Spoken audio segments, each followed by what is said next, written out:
Hello parents, thanks for tuning into this video about digital portfolios.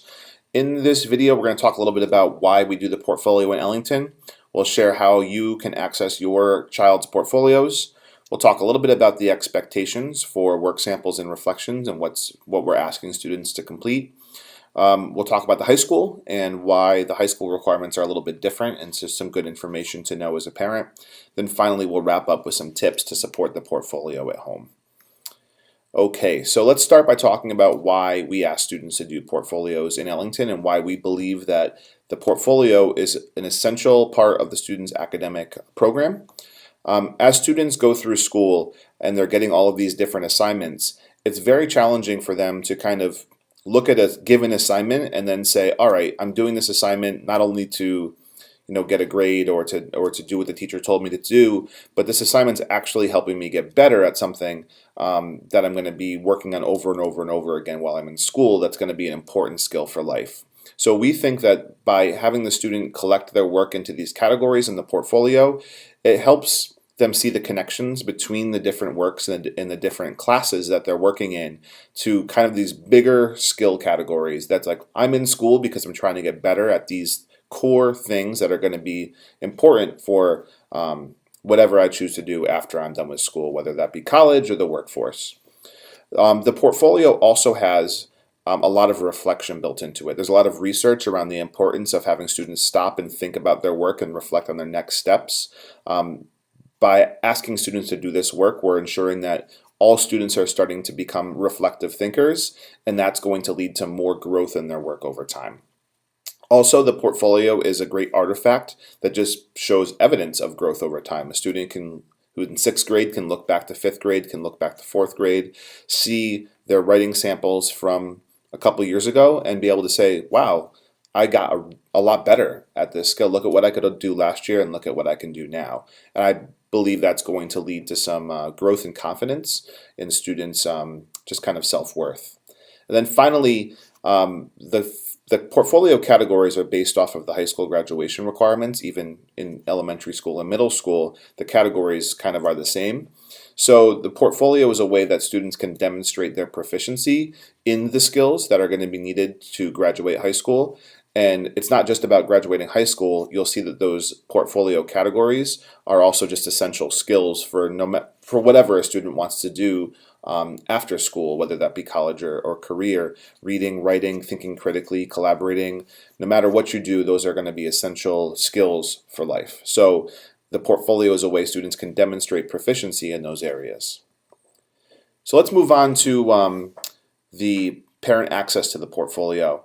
I'll pull up a sample portfolio here in a second so you can see it. But each portfolio is a Google site, and each portfolio has a unique URL. So it's just a website. That URL can be shared with you for access. So, and the URL won't change. It follows the student every year.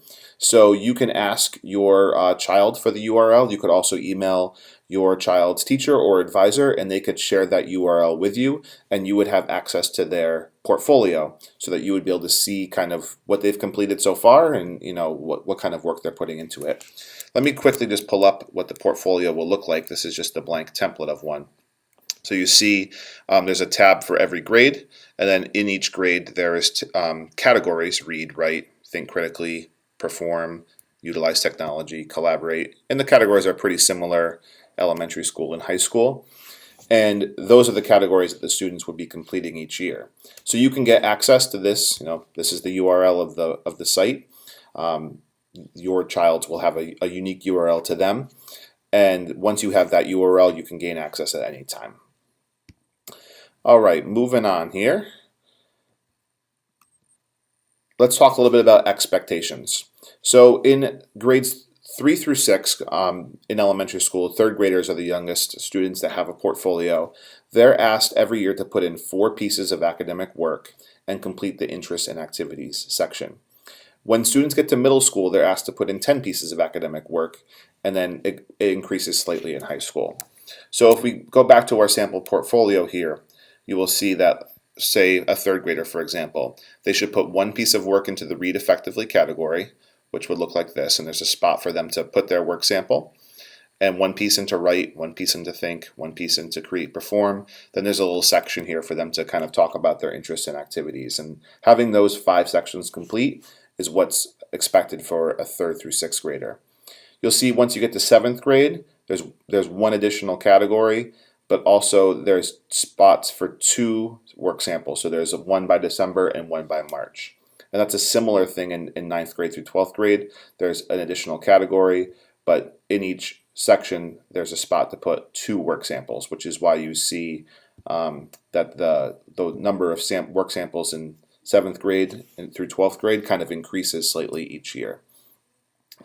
In addition to the work sample, for each part of the portfolio, there would be a reflection. So if I have 2 reading samples in my portfolio, there would be an expectation that I would have a reflection that goes along with each one of those work samples. The reflection is not supposed to be long. It's just a short paragraph. We tell kids, 5 or so sentences. It's supposed to describe the assignment. That just says, here is an essay I wrote in social studies class. It should talk about the areas of strength relative to the category. So if it's a collaborate category, I'm talking about the process of collaboration and not the final product and how well it looks or anything like that. And then there should also be some next steps. So like, this is what I could do differently next time to get better at this skill. Just so you know, if you see a reflection in the portfolio that has some minor grammar mistakes, a few things spelled incorrectly, we don't ask students to proofread the reflections. It's casual writing. The focus is really on thinking and not on grammatical conventions or anything like that. So students aren't asked to polish these pieces to make them perfect paragraphs. It's mostly about the thinking. We do that grammar work in other assignments where the focus is more on grammar and not just on the thinking. So just a couple of other things to finish up this video. At the high school, the completion of the portfolio is worth a credit and it is required for graduation. So we ask that students complete their freshman tab in their portfolio, their sophomore tab, at the end of each year. So that's what's kind of expected of students. We do that because we don't want students to not do any work freshman through junior year and get to their senior year and have to complete 4 years of portfolio work. So the expectation is that each year the students have that given year's portfolio complete. Time and support is given during advisory and in classes. So while students may need to do some portfolio work at home or in study hall if they're not, if they don't have things completed, there's enough time and support given during the school day where most students should not need to do any additional portfolio work outside of those times. And finally, a couple things just to support the portfolio at home. As a parent, you can, like I said, you can get access to that URL and you can check on progress and make sure students are, keeping up on what's supposed to be done. When students get work home, this is a big one. Encourage reflective thinking on that assignment, whether they're going to put it in the portfolio or not. Think about not just the grade, but more about, well, where are your strengths with this skill? Where are your weaknesses with this skill?